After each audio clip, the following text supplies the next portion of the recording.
मैं भी यही बात कह रही थी कि लग नहीं रहा है कि कोई नई पार्टी के अंदर है। जिस तरीके का जोश पार्टी ने मुझ में जताया है, लीडरशिप ने, टॉप लीडरशिप ने मुझ में जताया है, मेरा हर प्रयास रहेगा कि आने वाले 2023 के और 2024 के जो इलेक्शंस होंगे उसके अंदर पार्टी को मजबूत कर सकूं। जहां पार्टी मेरी ड्यूटी और जरूरत समझेगी वहां पर ज्योति मिर्धा उनके लिए हाजिर रहेगी।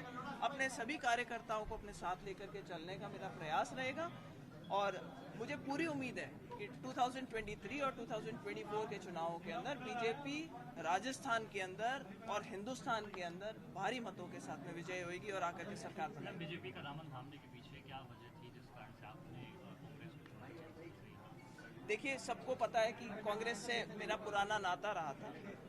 हमारे कारण कुछ लोकल थे जिसकी वजह से मेरे में कोई मुझे कहते हुए शर्म नहीं आती कि एक मायूसी भी थी कि कांग्रेस पार्टी खुद अपने आप को कमजोर करके क्षेत्रीय पार्टियों को मजबूत कर रही थी वहां पर। तो ऐसी परिस्थितियां बन गई थी कि हम हमारे काम नहीं करवा सकते थे, हमारे कार्यकर्ताओं के काम नहीं करवा सकते थे और एक घुटन सा माहौल बन गया था।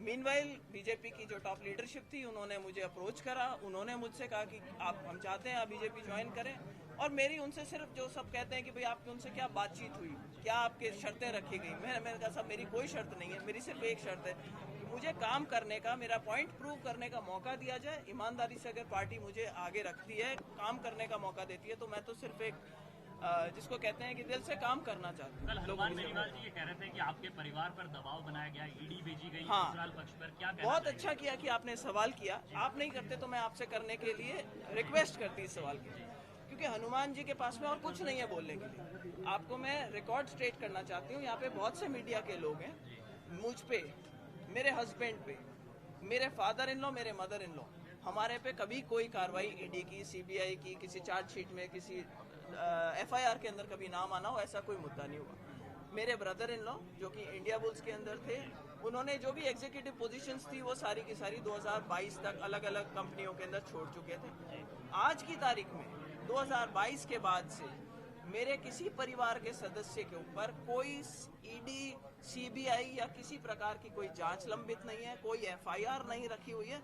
तो हनुमान बेनीवाल जी से मेरा सिर्फ ये निवेदन है कि अपना रिकॉर्ड स्ट्रेट करें और ऐसे अनर्गल किसी के ऊपर इल्जाम लगाने की जरूरत नहीं कि दबाव के अंदर हो। जो लोग ज्योति मिर्धा को जानते हैं वो ये भी जानते हैं कि ज्योति मिर्धा को आप आर्म ट्विस्ट करके कोई राजनीति तो छोड़ो, कोई दूसरा काम भी मुझसे नहीं करवा सकते। कैसे आप उन्हें चुनौती देंगे मैडम, क्योंकि आप चुनौती आपके सामने फिर से बड़ी रहेगी, बीजेपी के साथ में आप जाएंगे तो कैसे उन्हें चुनौती आप दे सकेंगे? देखिए, चुनौती देने की बात ही नहीं है, वो चुनौती में कहीं अड़ेंगे ही नहीं।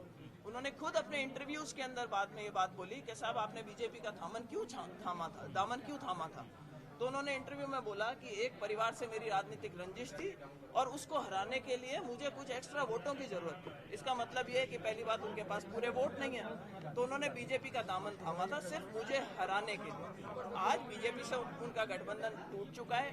कांग्रेस के अंदर नेता खुले में उनकी खिलाफत करने के अंदर आ रहे हैं कि ये जो अंदर खाने जो आप गठबंधन की बातें कर रहे हैं या ठगबंधन की बातें कर रहे हैं, इनको बंद करिए। हम नहीं चाहते कि आप अपना काडर कमजोर करें।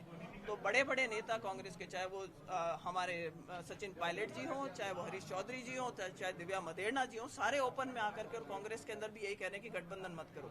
अगर अकेले में हनुमान बेनीवाल आते हैं तो मेरी चुनौती है उनको कि आए और चुनाव लड़े। पार्टी बनाना कोई बहुत बड़ी बात नहीं होती। अपनी वहाँ पर अगर दिखाना है कि मैं सक्सेसफुल हूँ तो आए और चुनाव लड़े और वही घोड़ा वही मैदान। नागौर कांग्रेस का गढ़ रहा है, क्या माना जाए बीजेपी का गढ़ बनेगा नागौर? देखिए साहब, नागौर ऐसी जगह है जहाँ से राजनीतिक आवाज उठती है राजस्थान के अंदर। तो बात पार्टियों की नहीं हो रही है, बात इस वक्त ये हो रही है कि माहौल क्या बनेगा और नागौर में जो माहौल होगा वो पूरे राजस्थान के अंदर जाएगा। इस बात से कोई भी डिनाई नहीं कर सकता। और आज जो माहौल, जो मुझे अभी मेरे को नागौर जाना बाकी है, लेकिन जो माहौल मुझे दिखाई दे रहा है, बहुत लोगों में जोश है।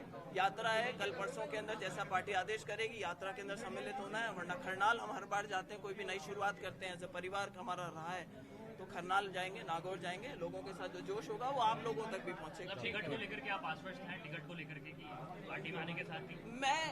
मैंने क्या कहा आपसे, मैं एक सच्चे कार्यकर्ता की तरह से पार्टी के साथ में लग के, अगर पार्टी को लगता है कि मेरा चुनाव लड़ना उनके ज्यादा हित की बात है तो चुनाव लड़ूंगी। वो कहेंगे चुनाव मत लड़ो तो मुझे कोई चुनाव लड़ने की ऐसी अड़ी भी नहीं।